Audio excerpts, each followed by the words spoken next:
What if I told you the entire DC universe almost revolved around Black Adam? Not Batman, not Superman, but a character most casual fans barely knew.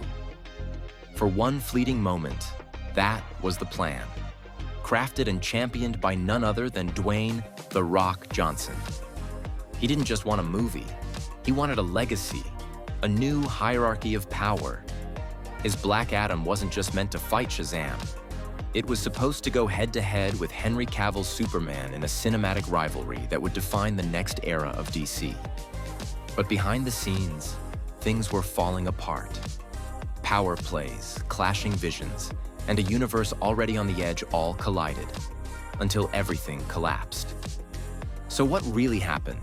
And how did one of Hollywood's biggest stars almost take down an entire cinematic universe? Let's dive into the untold story of how The Rock's DC dream became its downfall.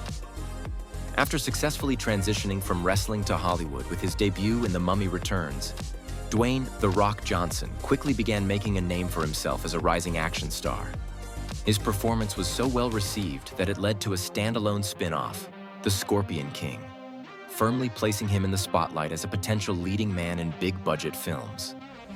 While Johnson's early roles showcased his charisma and screen presence, many of the projects he headlined, like The Rundown, Walking Tall, and Doom, delivered only modest box office results instead of breakout hits. Because of that, his path to A-list status wasn't immediate. To maintain visibility and gain credibility, he often took on supporting roles in ensemble films such as Be Cool and Get Smart. It was during the production of Get Smart that director Peter Segal approached Johnson about starring in a new Shazam film, which Segal had been tapped to direct. But as Johnson became more familiar with the story, he found himself far more interested in Shazam's powerful nemesis, Black Adam, a morally complex anti-hero who echoed the kind of persona that had made Johnson a legend in the WWF. Nearly a decade passed before the project finally started to move forward again. And by that time, Johnson had become one of the biggest movie stars in the world. So when the studio presented a Shazam script that included origin stories for both Shazam and Black Adam, Johnson and his team pushed back. While the studio was pleased with the dual lead approach, Johnson felt, and not without reason, that Black Adam deserved his own spotlight, with himself as the clear lead. Drawn more to the role of Black Adam than Shazam, Johnson campaigned for each character to have their own standalone film. He argued that this approach would allow each story to reflect its proper tone, with Shazam leaning into lighthearted fun and Black Adam embracing a darker, more intense atmosphere. Shazam ended up releasing first and became a surprise hit, but instead of reinforcing a unified DC universe, it inadvertently exposed the studio's lack of coherent planning. The film's final scene was originally meant to include a surprise appearance by Superman, joining Shazam and Freddy for lunch, hinting at a broader interconnected universe. But in a move that highlighted just how fractured things were behind the scenes, Shazam actor Zachary Levi later revealed that they tried everything to secure Henry Cavill for the cameo, only to fail. Allegedly, either Cavill or his agent, Danny Garcia, who also happened to be The Rock's ex-wife and current manager, turned down the offer, believing the payment was too low. Some sources claim this was actually a strategic move by Garcia to push for a better deal on Cavill's behalf, as he had just one movie left on his contract, the still unmade Man of Steel 2. Whatever the reason, negotiations collapsed, and with Cavill out, the cameo was awkwardly filmed using a stunt double shown only from the neck down. It was the kind of messy storytelling you'd never expect from Marvel.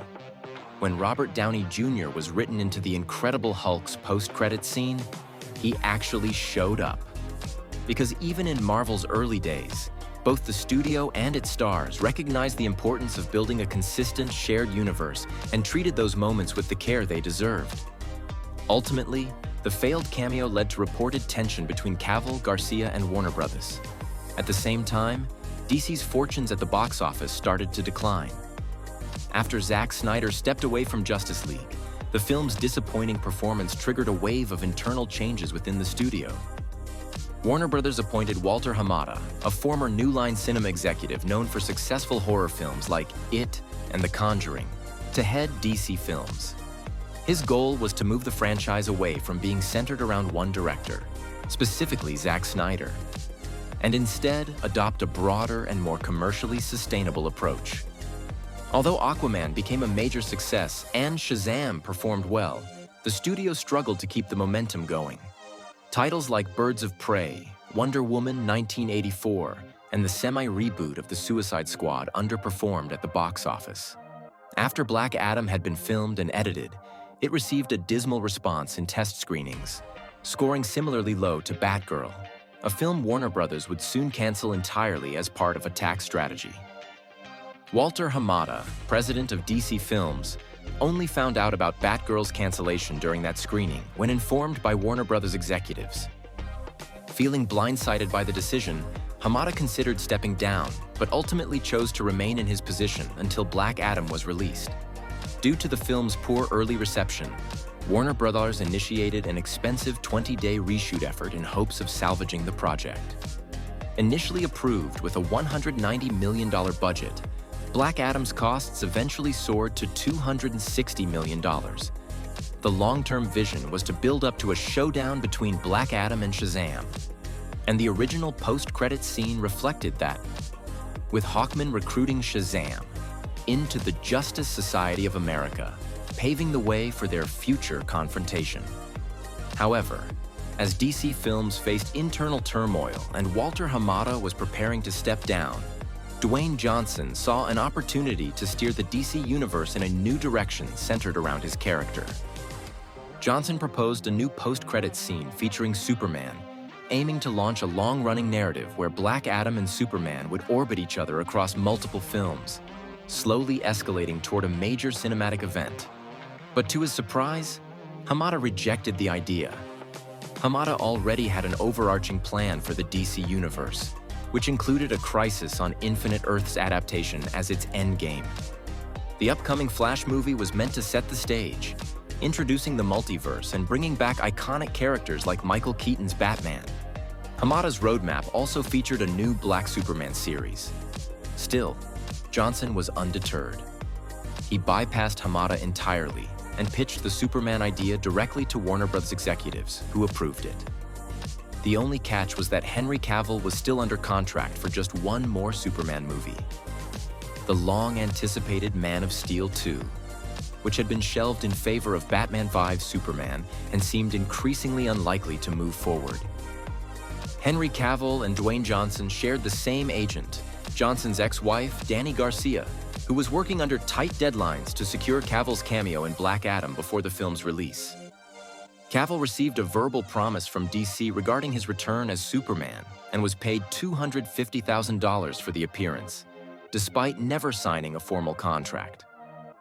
Around the same time, Cavill exited The Witcher, which led to speculation that his Superman comeback conflicted with his role in the series, though later reports pointed to major creative disagreements between Cavill and the show's producers. The Superman cameo was intended as a fun surprise for fans, in line with typical post-credits scenes. However, as Black Adam struggled in box office forecasts, The Rock began publicly teasing Cavill's return to generate hype and improve ticket sales. The stakes were high. Johnson's entire vision of reshaping the DC universe around Black Adam hinged on the film's success. Johnson's push to make Black Adam more than just Shazam's villain backfired. His decision to replace a planned Shazam Black Adam cameo with one featuring Superman, and to block Black Adam characters from appearing in Shazam, Fury of the Gods, undermined both films. As a result, DC awkwardly inserted characters from the Peacemaker series into Fury of the Gods' post-credits scene instead. When Black Adam finally debuted, it failed both critically and financially, derailing Johnson's larger plans for the character. At the same time, Warner Bros. Underwent a massive transition. The company was acquired by Discovery. The new CEO, David Zaslav, was determined to restore order to the disjointed DCEU and began seeking a leader comparable to Marvel's Kevin Feige, someone who could provide cohesive creative direction and a decade-long roadmap. Zaslav was vocal about wanting to reset the franchise entirely. As Walter Hamada exited, Zaslav tapped Guardians of the Galaxy filmmaker James Gunn and producer Peter Safran to take over as co-heads of the newly launched DC Studios. The pair wasted no time discarding the previous leadership's plans and announced a total reboot of the DC universe, following the release of remaining legacy projects. Gunn prioritized revamping Superman and began writing the script himself, reimagining the character as younger and more optimistic, meaning Henry Cavill would no longer continue in the role. This came as a blow to Cavill, who had just appeared in Black Adam and publicly declared his return as Superman. He now had to walk back those statements, feeling used in what turned out to be The Rock's failed power grab. Cavill would eventually part ways with his agent, Danny Garcia. While many assumed it was due to the failed Black Adam Superman plan, reports indicated their professional split had already occurred before James Gunn officially announced the new Superman direction. In the end, Johnson's ambitious bid to center the DC universe around Black Adam imploded. By pushing Black Adam, traditionally Shazam's nemesis, as a major franchise figure and sidelining the hero he was meant to oppose, he alienated both fans and key decision-makers. His attempt to elevate Black Adam to Superman's level failed to consider one crucial thing. Did audiences even want to see that matchup? The behind-the-scenes maneuvering, the sidelining of Shazam, and the aggressive promotion of a film that didn't deliver only widened the gap between Johnson's vision and what fans actually wanted. Rather than uniting the DC universe, Dwayne Johnson's actions only deepened its fractures, focusing more on boosting his personal brand than telling a compelling, interconnected story. In the end, both the Black Adam and Shazam franchises suffered, and instead of rescuing DC, Johnson may have sped up the downfall of an already unstable cinematic universe. Thanks for watching, and if you enjoyed this breakdown, make sure to like and subscribe to Blockbuster Munch for more deep dives into the biggest hits and misses of modern cinema.